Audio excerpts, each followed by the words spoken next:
What's up, everybody? We are rolling episode 9 right now. Can you believe the momentum we have? This happened so fast. Crazy, right? Like we started this as an idea, as just like hey, let's talk a little bit about whatever and rap, and it's kind of evolved. And dude, we're taping our 9th episode right now, and Number 9. It's pretty cool, man. It's awesome, and like we're gonna continue to go and continue to put content out there and just talk to people. And I know we've kind of switch gears a little bit in our podcast and what we talk about, so it's not so like mundane all the time about like, here's what we do in mortgage and this is 30, like it's actually just more real and raw and speaking to people. And I think that's what our goal was when we started this. So we're here today on episode 9 to kind of kick this off with talking about momentum and how important it is to continue to put that gas pedal down, keep it to the floor.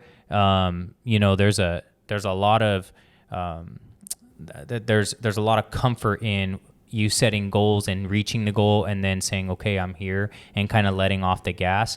And I think that, for us, one goal leads to another goal, to another goal, to another goal. So like, it wasn't always that way, man. No, it wasn't always that way, but that's how it is now. And so it's like, pedal down, gas pedal down, and just keep going, because I do see some people in my industry, and you can speak to your industry, I don't know, but in my industry I definitely see some people that they get very stagnant. They're like, man, I make a good money, I make a good living, I'm good with this amount of loans, I'm good with this, and that's totally fine, that's great. Like, income's but for us, comfort. For us, there's no comfort. It's like there's huge, massive goals that it requires us to continue to slam the gas to the floor and keep that momentum going.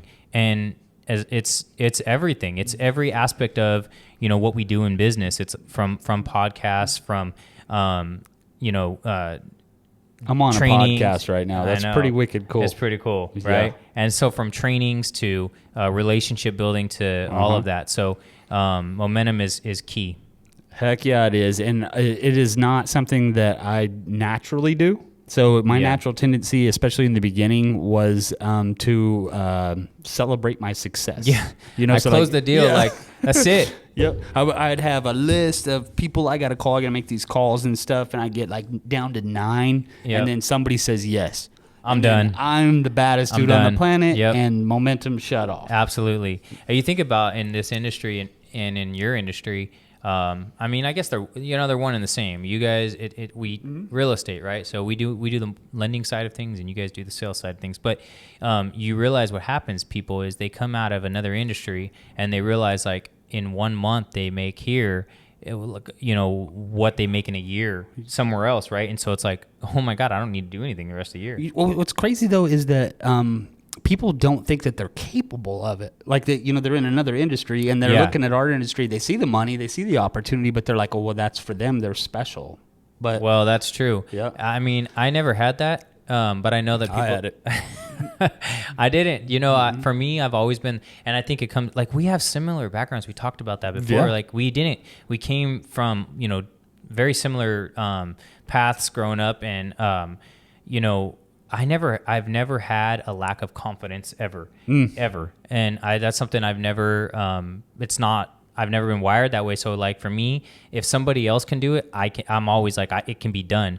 And I think when I started realizing that a lot of these people that have done it are no different than me. Like there ain't nothing special about them. They're dudes, and they're men and women who were presented with an opportunity and they ran with it, or they weren't okay with mediocre, and they knew that there was a way to grow and achieve whatever it is they wanted to achieve. So for me, when there's an opportunity, I seize it, and I always think like I can do that. Like there's nothing that separates that person from me. There's nothing that separates Grant Cardone from me other than the fact that he has a track record of doing something and he has the knowledge. Well, but guess what? I can do it too. Andy has a jet. You don't have that. That's what's he has separations about like 3,000 miles away. Yeah. I can speak on the opposite of that, because I where I am, where you are now, where I'm pretty confident if somebody else can do it, then they simply know something that I don't know that I can learn. Yeah. But it wasn't always that way for me. I was not confident in my abilities to do just about everything and anything. But I do know now how to become confident, and that's simply taking actions, accepting failures, and moving forward every single day. 100%. So if you're sitting there and you're thinking, I would much rather have a life over here, but I'm here, man, it ain't somebody with a Harvard degree or anything. It's an average, everyday kid from Oliver's that could, Yes, sir. I graduated from a continuation school. Me too. I don't even think my diploma is real. I know I graduated. There was 10 of us that crossed the stage. I had less, and my daughter was there. Go figure. Yeah. I was carrying my daughter with the three of us across the stage. Yeah. I must have forgot that, or I didn't know that about you, but I graduated from continuation. Southlandhurst High School. Oh, well, mine was a more prestigious school in Wheatland, but explains a lot. Yeah. So what we're saying is, it comes from drive, not knowledge. And I think that, the world has kind of gotten away from that. So for years and years, it's like, go to college, get a degree, get in $250,000 in student loan debt, and then go make, $70,000 as a teacher. And man, I am not saying don't be a teachers are amazing people. I could never do their job. It's an incredible, we need teachers, right? Mm-hmm. But you don't have, when you're from the outside looking in, you don't have to have some special skill set to work hard, right? No. You don't. You have to have drive. And,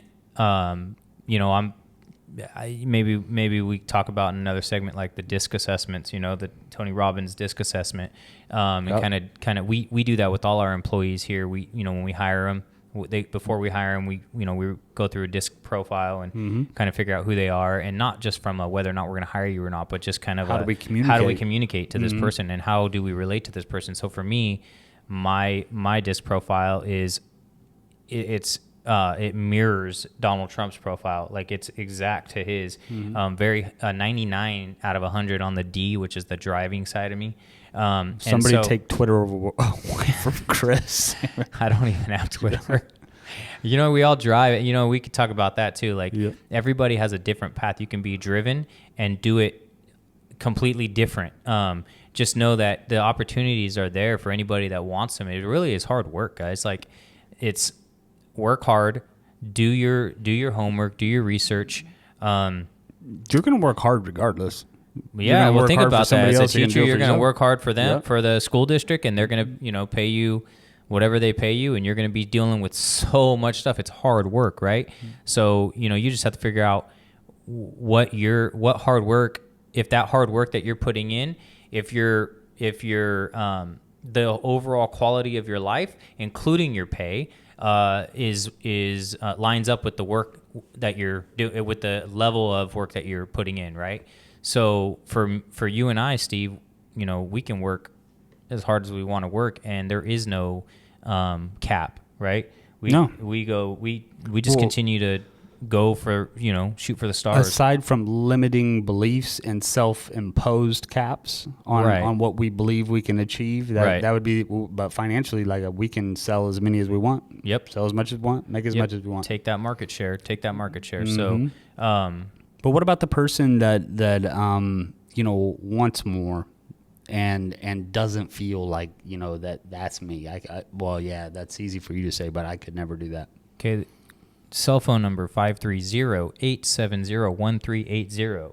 That is my personal cell phone number, and I am confident in putting that out there because reach out, because you're gonna always sit in that same spot, and you're gonna always think that reach until you, like, I can't make you take the first step, right? Nope. So you take the first step, you reach out, and you start building that relationship with me. I'm like, we don't just sit here on these with these headphones and this mic in front of us and say, hey, we're here to help and watch people grow, and then hang up or turn off the camera and then go about, like, here's my cell phone number. I'm at Academy Mortgage, Yuba City, U770 North Walton Avenue, Suite 500. Like, stop by. We are real people. We are real people who every single day get up and try to be better than the day before. We try to grind. We try to build something. And we also are very genuine in wanting to see other people succeed. We're not going to do the work for you, but we will absolutely be here for you as a guide. I think the work that you're talking about doing, growing as a person, whatever, crosses over everything. Like you could literally, everything that you would tell somebody to grow in business, you could tell them to use to lose weight, to get healthier, to improve their marriage. It's all just getting. And I think honestly, if you reach out to Steve or I, that's kind of the places that we're going to start. It's not like, okay, like we're going to sit down. Hey, what are your goals? What do you want to do? What do you want to accomplish in life? Like, because it's not always just money, right? Nope. So quality of life, like maybe you're struggling being like the reality is everything we do is consistency. The boring stuff. Yeah. Like, I mean, think about this. Everything, it's like this podcast. We're committed and we do it consistently. It doesn't matter how many viewers, followers, responds, likes, none of that matters, right? This is something that we committed to, and it goes back to being successful in life. You commit to something and you do it. Like you're going to get the results, whatever those results are, they're going to be, but you've committed to something. We talked about commitment last week, remember? So commit to it and do it. And when you start doing that, it's like the small things, like commit to a meal plan, commit to, if you're in a marriage and, it's like, okay, my wife and I, we don't connect that much, or my husband and I, we don't connect that much. That's very important. A healthy marriage is very important. So a healthy relationship is very important. And so what are we going to do to connect? We are going to put aside all of the excuses, because life is full of nothing but excuses. We're going to put those aside. We are going to go out on a date every single week. I don't give a damn. You don't have to go, oh, well, we financially, like, we're strapped. We can't. Well, that's the first reason to change your situation right there. If you can't take your wife or your husband on a date because financially you're strapped. But dude, pack a couple sandwiches and do a picnic start making things a priority that are important, right? Yep. And stop making excuses. Found a way to go to Starbucks 4 times 100%, this week. Yeah. Didn't I just see you behind me? I pay for your drink. So anyways, like that's important, I think, is if you're outside looking in, like, how do I do it? Like, I've given you my personal cell phone number. That should tell you right there, like, that, reach out. Yep, and everything you said is true, but I don't want to lessen it. But at the same time, for somebody that's sitting maybe further away from where they want to end up than they think is possible, that can be a bit overwhelming. Well, would you say that the number one thing stopping them is fear? Yep, always. Always. So fear, right? And what are they afraid of? They're afraid of what other people think if they fail. Yep, absolutely. And so that's your first thing you need to do is stop caring what other people think. Because whether you're on top of the world and you're a multi-mega millionaire or you have $5 in your account, somebody is going to talk negative about you. That's the reality. Like, it don't matter. This world is full of people that have opinions, whether you're doing the right thing, the wrong thing, and it just don't matter, folks. Because if you have goals in life and you want to achieve those goals, the people that are, it goes back to what we said, not everyone's getting a seat at your table, right? So let those people, just when you recognize that, listen, life is going to be about failures, and you start reaching for the stars and know that, hey, failures are just obstacles to overcome. Like, it's no big deal. Like, you're gonna fail, and it's like a learning experience. And the people that are hating on you, they're gonna hate on you when you have $1 million, or whether you have 5, whatever your situation is, those haters, they're always gonna be there because they're miserable people. And they're going to continue to stay miserable. But guess what? Don't let those miserable people have power over your life and where you're going to take your life. Reach out to the people that want to see you successful. And if that means that you stay in your job and that's all you ever do, that's fine. But guess what? You're healthier. You drop 50 pounds. You're in shape. You're connecting more with your spouse. Hate on that. Like, dude, hate. Yeah, exactly. Those are wins, guys. About this those are wins, and those are ways that you should. Those are accomplishments and achievements in your life that you should be focused on. The little victories stacked. Absolutely. Right? 100%. We were just talking to my mom and dad on our family call. We get on like a Zoom because we're all geographically spread up. Yeah. And my mom was talking about being mask shamed or vaccine shamed. Oh my God. I'm like, dude, Mom, people's opinions about you are none of your business. Yeah, they're not. And she didn't really get it, but it's like, they are going to feel a certain way about the what they say to you. That's none of your business. You don't have to change. You don't have to change. Feel bad or good or not or what. You do not have to change. And I think that it's, you should change and grow as a person on areas, but for you, not because somebody else is like, tearing you apart because your beliefs and views aren't what theirs are. No, man, it's none of your business. It's none of your business. You should only grow for you because of what you can become and how it makes you feel in the growth process. That's where all my happiness comes from the growth part, and it's never getting to the goal. Yeah. I've set so many goals and achieved them in the last 10 years. Yep. It has felt amazing. For an hour. And till the next one. Yeah, then right away you're like, okay, so what's next? What's next? Yeah. What's next? I mean, and what's wrong with us? It's just honestly, it's a sick. forward focused mindset. Like, it's not living. It's like for me, I wake up every day and I'm enthusiastic. I'm happy, and I know when I wake up. Here's the thing: like I wake up every day and I know that there's going to be stuff thrown at me, like today. And there was a bunch of things thrown at me today, and one in particular thing that we won't necessarily discuss on the podcast, but it's like, guess what? That ain't changing my focus. That ain't changing where I'm going. Like, you didn't want a seat at the table, so guess what? That's okay. I'm going to the same thing. It's okay. Yep. Like, you didn't want a seat at the table. That's totally good. Guess what? I'm still feasting.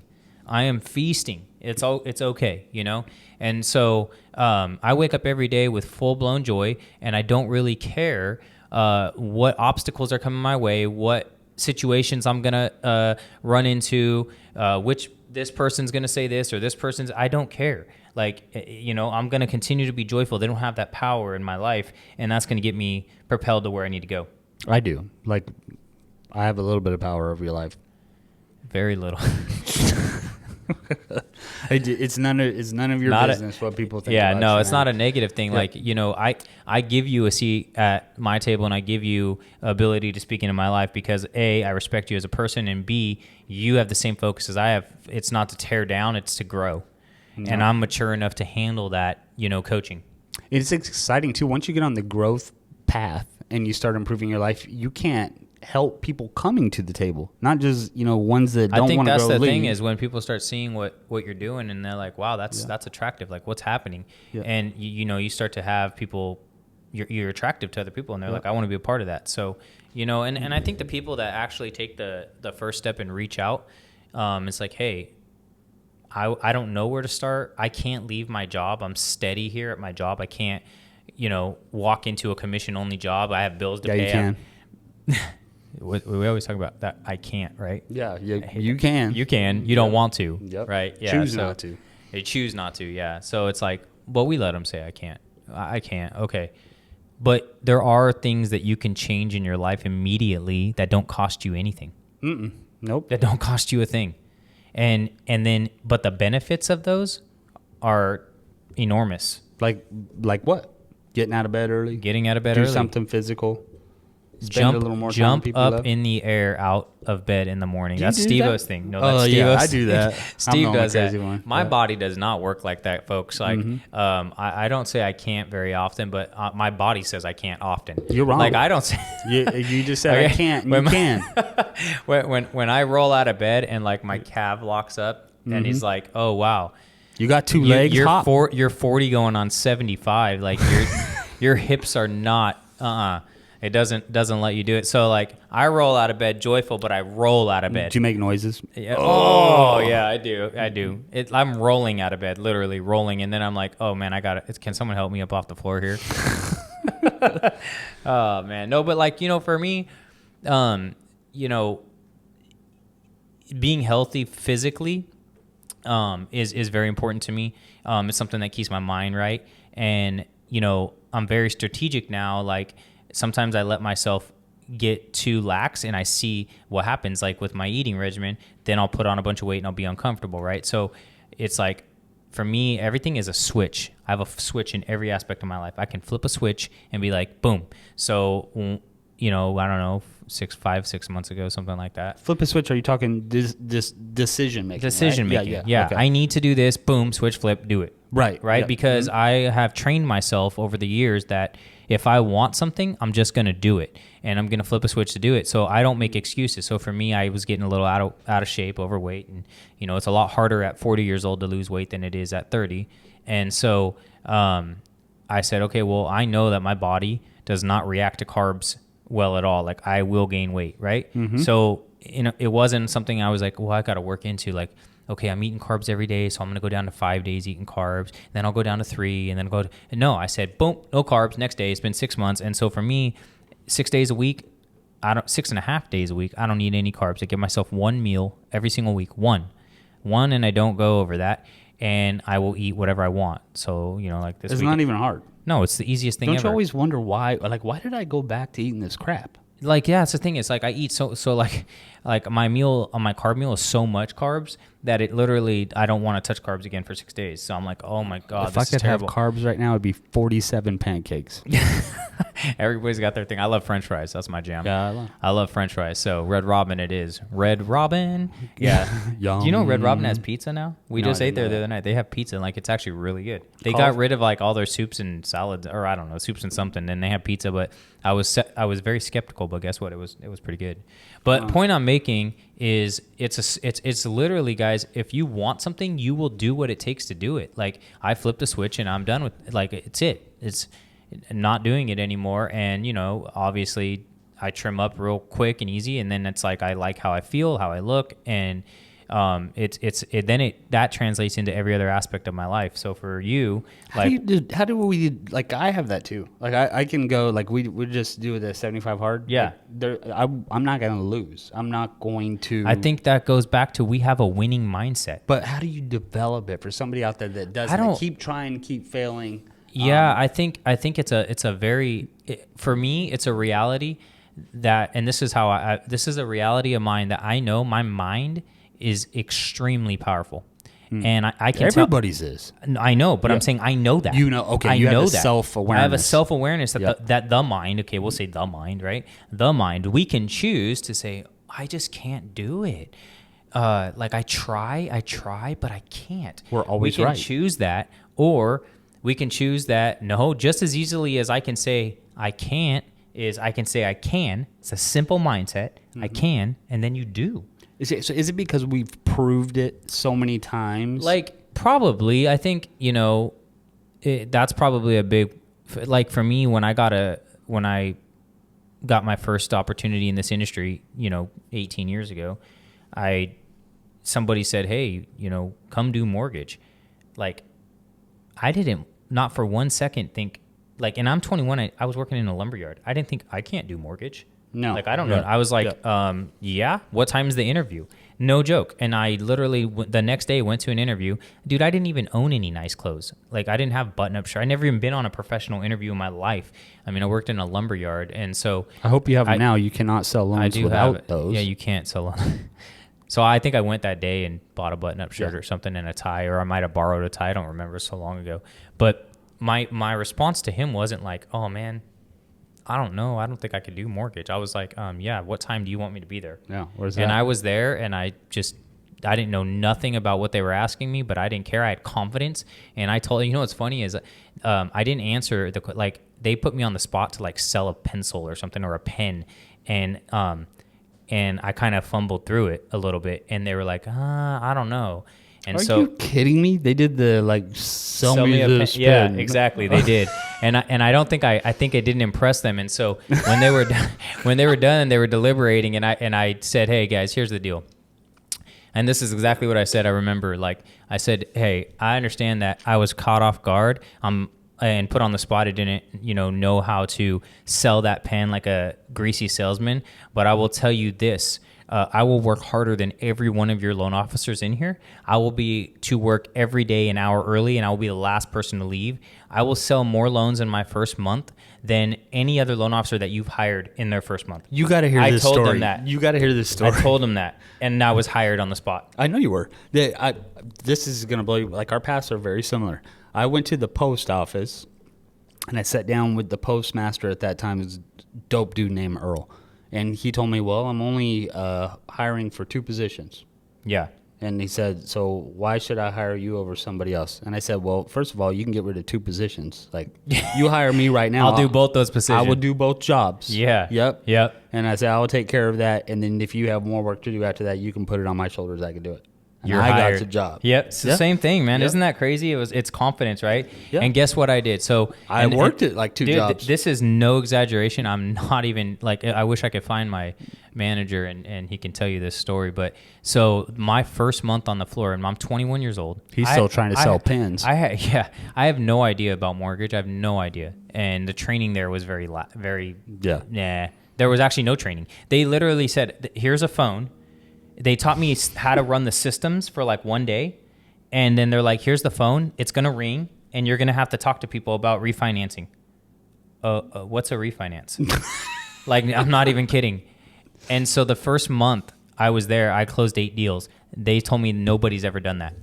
They said that 2 to 3 was the biggest they've ever had. I closed 8 that first month. That's awesome. And I told them I'll close more than and I wasn't even focused on closing more loans than anyone else. I said that in the interview to get the job, but I did. I'm going to be better than everybody else. I know nothing about this. So I got to work an hour early every day. I studied, I read up on things. What's this? What's a 228? What's a 327? What's a prepayment penalty? Like, dude, all of these things, I had no idea what they were. I still don't.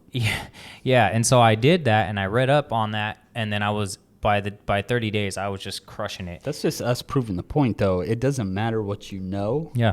Everybody's getting ready to do something, but you just took action. Immediate action trumps anything. Absolutely. And, when everything crashed, most of my friends got out of the industry. Mm-hmm. And I said, nope.